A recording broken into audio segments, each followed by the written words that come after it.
నమస్తే. Welcome to Bharati TV. నేను గిరిజ.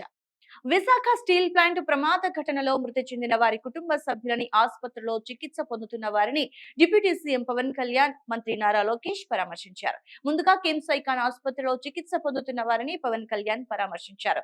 బాధిత కుటుంబాలకి ప్రభుత్వం అండగా ఉంటుందని భరోసా ఇచ్చారు. ముగ్గురు బాధితులని, వారి కుటుంబ సభ్యులని ఆయన ఓదార్చారు.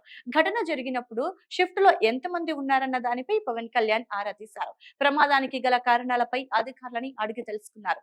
కిమ్స్ సెవెన్ హిల్స్ ఆసుపత్రిలో చికిత్స పొందుతున్న వారికి మెరుగైన వైద్యాన్ని అందించాలని డాక్టర్లని ఆదేశించారు. సెవెన్ హిల్స్ ఆసుపత్రిలో చికిత్స పొందుతున్న మరో ముగ్గురు క్షతగాత్రులని, వారి కుటుంబ సభ్యులని మంత్రి నారా లోకేష్ పరామర్శించారు.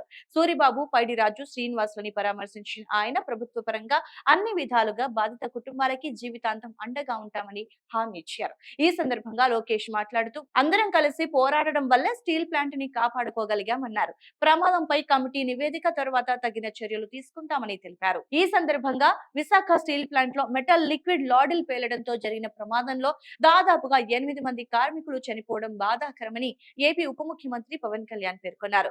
ఆసుపత్రిలో బాధితులని పరామర్శించిన అనంతరం స్టీల్ ప్లాంట్ కు వెళ్లిన ఆయన అక్కడ ప్రమాదం జరిగిన స్థలాన్ని పరిశీలన చేశారు. అనంతరం మీడియాతో మాట్లాడుతూ, ఈ ఘటనపై ముగ్గురు వ్యక్తులతో కూడిన కమిటీ వేశామని, త్వరలోనే కమిటీ దీనిపై నివేదిక ఇస్తుందన్నారు. ప్రస్తుతం ఆసుపత్రిలో చికిత్స పొందుతున్న బాధిత వ్యక్తుల చికిత్స ఖర్చుని ప్రభుత్వమే భరిస్తుందని తెలిపారు. క్షతగాత్రులతో మాట్లాడినప్పుడు గతంలో ఇలాంటి ఘటనలు జరిగాయా అని అడగ్గా లేదని చెప్పారు. చైనా, ఫ్రాన్స్ వంటి దేశాల్లో కంపెనీల్లో ప్రమాదాలు జరిగాయి, కానీ ఈ తరహా ప్రమాదాలు జరగలేదని తెలిసిందన్నారు. త్వరలోనే స్టీల్ ప్లాంట్ కార్మికులతో సమావేశమై వారి సమస్యలపై చర్చిస్తామని తెలిపారు. ప్రతి కార్మికుడు రిటైర్మెంట్ వరకు స్టీల్ ప్లాంట్ క్వార్టర్స్ లోనే ఉండొచ్చన్నారు. ప్రమాద ఘటనలో యాజమాన్యం నిర్లక్ష్యం ఎంత మేర ఉందనే దానిపై విచారణ జరుగుతోందని తెలిపారు.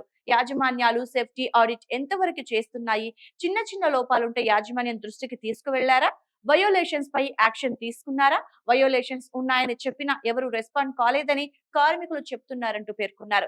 వీటన్నింటిపై నేరుగా కార్మికులతోనే చర్చిస్తామని, ఒకరోజు వారితో సమావేశమవుతామని తెలిపారు. ప్రమాదంలో మరణించిన వారిలో రెగ్యులర్ ఎంప్లాయీస్ 1.72 కోట్లు, కాంట్రాక్టు కార్మికుడికి 45.75 లక్షలు, మృతుల కుటుంబాలకి 25 లక్షల రూపాయలు అందజేస్తామని డిప్యూటీ సీఎం పవన్ కళ్యాణ్ ప్రకటించారు. మరోవైపు మంత్రి నారా లోకేష్ బృందం తొలుత విశాఖపట్నం కింగ్ జార్జ్ ఆసుపత్రిని సందర్శించింది. ఈ ప్రమాదంలో మరణించిన వారి కుటుంబ సభ్యులని లోకేష్ వ్యక్తిగతంగా కలిసి పరామర్శించారు. అసలు ప్రమాదం ఎలా జరిగింది, అక్కడ ఎలాంటి పరిస్థితులు ఎదురయ్యాయనే వివరాలను బాధితుల నుంచి అడిగి తెలుసుకున్నారు. ఈ క్లిష్ట సమయంలో గుండె నిబ్బరం కలిగి ఉండాలని మృతుల కుటుంబాలకి ధైర్యాన్ని చెప్పుకొచ్చారు. బాధితులకి జీవితాంతం అండగా నిలబడతామని, కూటమి ప్రభుత్వం తరపున అన్ని రకాల సహాయ సహకారాలు అందిస్తామని ఈ సందర్భంగా మంత్రి హామీ ఇచ్చారు.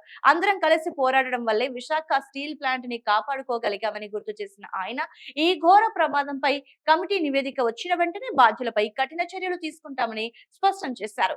అనంతరం మంత్రుల బృందం విశాఖలోని సెవెన్ హిల్స్ ఆసుపత్రికి చేరుకుంది. అక్కడ స్టీల్ ప్లాంట్ ప్రమాదంలో తీవ్రంగా గాయపడి ఐసీయూలో ప్రాణాలతో పోరాడుతున్న సూరిబాబు, పైడిరాజు, పి శ్రీనివాసరావులని పరామర్శించారు. బాధితులకి అందుతున్న అత్యవసర చికిత్స వివరాలని, వారి ప్రస్తుత ఆరోగ్య పరిస్థితిని అక్కడి వైద్యులని అడిగి తెలుసుకున్నారు. ఆ తర్వాత ఐసీయూ వెలుపల వేచి ఉన్నటువంటి వారి కుటుంబ సభ్యులని హోంమంత్రి వంగలపూడి అనిత, కేంద్ర మంత్రి శ్రీనివాస వర్మలతో కలిసి మంత్రి లోకేష్ ఓదార్చారు. బాధితుల వైద్య ఖర్చుల విషయంలో వెనకాడబోమని, భవిష్యత్తులో ఇలాంటి ప్రమాదాలు మళ్లీ జరగకుండా ప్లాంట్ లో కఠినమైన భద్రతా చర్యలు తీసుకుంటామని హామీ ఇచ్చారు.